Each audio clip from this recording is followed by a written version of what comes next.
Welcome to Daily Scripture Reading. I do not own the rights to this music. 1 Samuel chapter 13, beginning at verse 8 and ending at verse 23. This is the English Standard Version.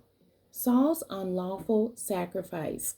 He waited 7 days, the time appointed by Samuel. But Samuel did not come to Gilgal, and the people were scattering from him. So Saul said, "Bring the burnt offering here to me, and the peace offerings." And he offered the burnt offering. As soon as he had finished offering the burnt offering, behold, Samuel came. And Saul went out to meet him and greet him.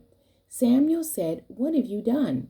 And Saul said, "When I saw that the people were scattering from me, and that you did not come within the days appointed, and that the Philistines had mustered at Michmash, I said, Now the Philistines will come down against me at Gilgal, and I have not sought the favor of the Lord. So I forced myself and offered the burnt offering." And Samuel said to Saul, "You have done foolishly.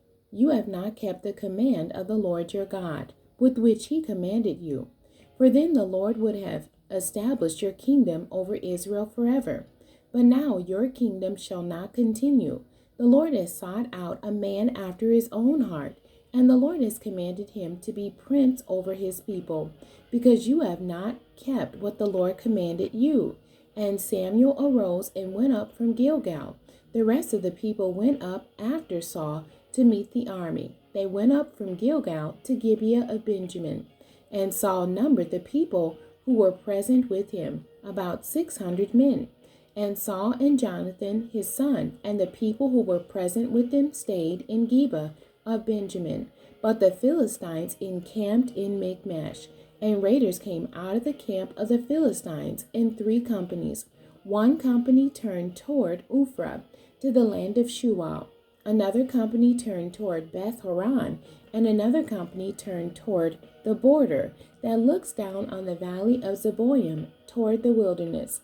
Now there was no blacksmith to be found throughout all the land of Israel, for the Philistines said, "Lest the Hebrews make themselves swords or spears."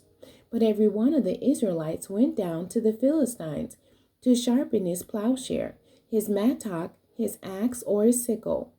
And the charge was 2/3 of a shekel for the plowshares and for the mattocks, and 1/3 of a shekel for sharpening the axes and for setting the goads. So on the day of the battle there was neither sword nor spear found in the hand of any of the people with Saul and Jonathan. But Saul and Jonathan his son had them. And the garrison of the Philistines went out to the pass of Michmash. The end. God bless you, and thank you for joining me today.